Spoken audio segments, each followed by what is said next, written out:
Hello, good day and welcome to my channel. My name is Kemla and I'm an orthopedic surgeon, and this channel is dedicated to providing you with information to take better decisions about the health of your bones and joints. So today I'll be doing the first of a two-part series on preparing for an operation. Now I'll be giving you something slightly different from the medical bits because I'll be speaking as both somebody who does operations and somebody who has had operations performed on herself before.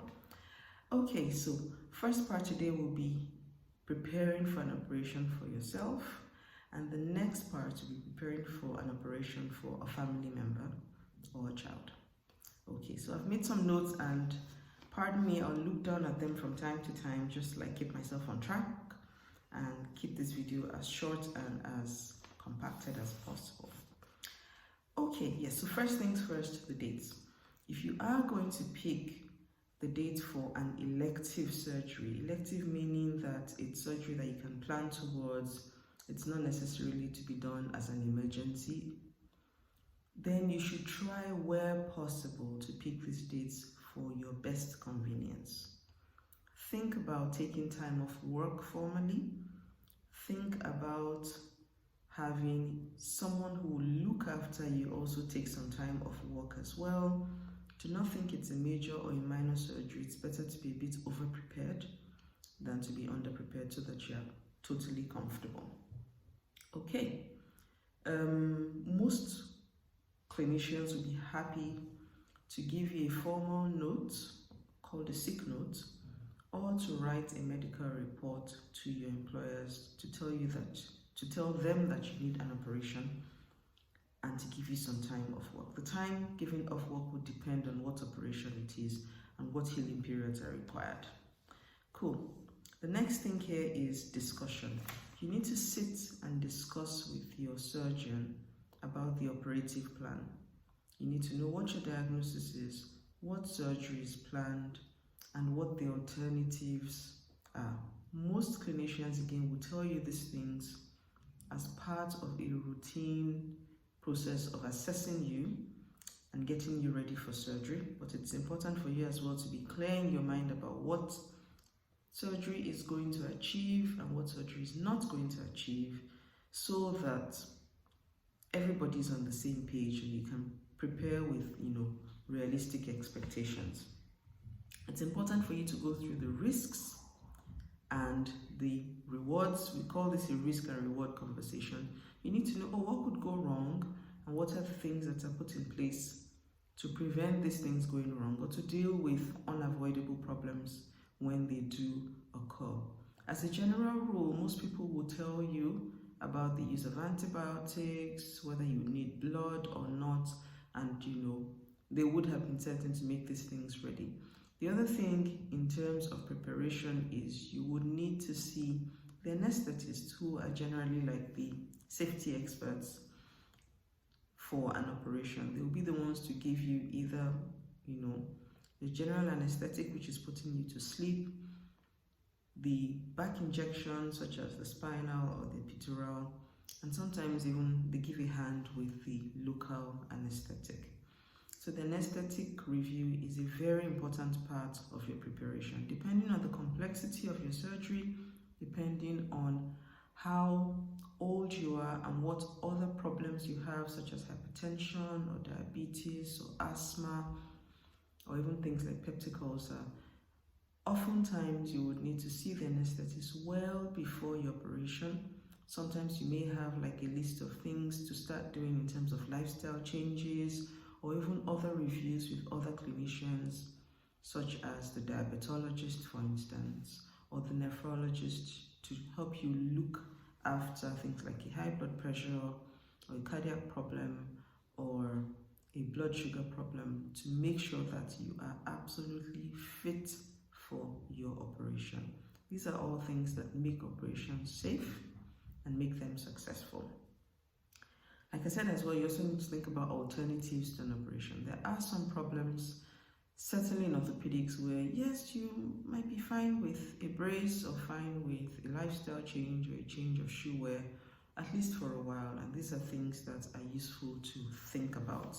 Sometimes these alternatives help you to buy time so that you can prepare both your body, yourself, and your family and your situation to have your surgery done at a time that's then most convenient for you and most likely to give you a better chance at being able to recover. Okay, yes, the pre-operative preparation. I'll talk a little bit about packing your hospital bag, which, like I said, is not something most clinicians would talk about. But having had surgery, I can tell you that that is a very important thing to think about. If you are having, say, for instance, gynecologic surgery, or even if you're not having gynecologic surgery, but just being a woman, one useful thing to think of putting into your hospital bag are disposable underwear. You would find them really convenient just not to have to deal with washing, or wondering what to do with your dirty small clothes by the time you're done. You can just use them and bin them. If you are having surgery that may lead to you having something like a pelvic discharge or a bit of bleeding, having, the adult diapers can be quite helpful as well, because again, you don't need to change pads, you just use them and discard them, and that could really save you some bother. The other thing to think about is clothing. You might want to have your favorite pair of pajamas to take along with you. You might want to have your really comfortable clothes for when you're returning from the hospital. Depending on what operation you're having, you need to think of, if you'll be having a cast over your lower leg, then perhaps a skirt is a good idea for a woman, or a dress. Or for the men, you want to wear something really comfortable that's just like an overall that can easily be pulled over your cast. I found that some of my patients have made this really clever adjustment to their trousers as well. They just have a tailor put a zip on the side. So you literally zip up the side of the trouser after you've gotten into it. And this makes it really convenient for people who have casts over the lower limb. The other thing is you could wear shorts with a wide leg, so that this way your cast is comfortable, you are comfortable as well. If you are having a cast placed up on the upper limb, then you should think of things like sleeveless vests, tank tops, or a big boo-boo for the women, or a very large shirt for the men, so that you can just literally throw this on and still get your cast through the arm or the sleeve without having any bother. Bear in mind that these things are really just for a while, so don't shop for a new wardrobe. Just get a few things that can get you through the weeks that you might need to have such for. The other thing to think about is basic things. Have your own little moisturizer, your own little bit of soap, just things that are comfortable for you, things that you're used to, so that you're not scrambling for a tube of toothpaste when you get to the hospital. Often hospitals will provide you some of these things or help you to get access to them, but it does save you just that extra few minutes of bother, knowing that you're not looking for toothpaste or a toothbrush at the end of your operation. Other thing is very important, take your glasses with you if you need them to read. Take your hearing aids along if you need them. Let your doctors, particularly your anesthetists, know that you need your hearing aids or you need your glasses, so that they can take these into consideration when planning how to look after you. And these things can be kept safely for you if they must be taken off your person, and then returned to you at the earliest time possible, so that you don't have that period where you're completely unable to hear everybody, for instance, because you don't have access to your hearing aids. If you need to have a book to read later on, if you think you'll be able to, if you want to have your Bible or your Quran or other holy book, these are also things to think about packing. And yes, very importantly, pack your already existing medications. For them to be acceptable in a hospital, they need to come in the pack in which they were dispensed in. So you must be able to have the nurse pick up the medication, look at the label, and recognize what it is. Preferably, if it was dispensed in the same hospital, they would have a list. But if it was dispensed somewhere else, it's It's also useful to have a list of how much you take and so on and so forth, just so that this can then be incorporated into your regimen seamlessly. Of course, this is a very useful tip for drugs that are rare, because you may not always find a very rare medication in a particular hospital, for instance. Okay, the night before surgery, take care to stay hydrated. Eat your normal moderate portion. Do not try to eat a lot more to compensate for the fact that you'll be fasting a bit the following day. This just makes you increase your insulin secretion and makes you hungry, really hungry by the morning.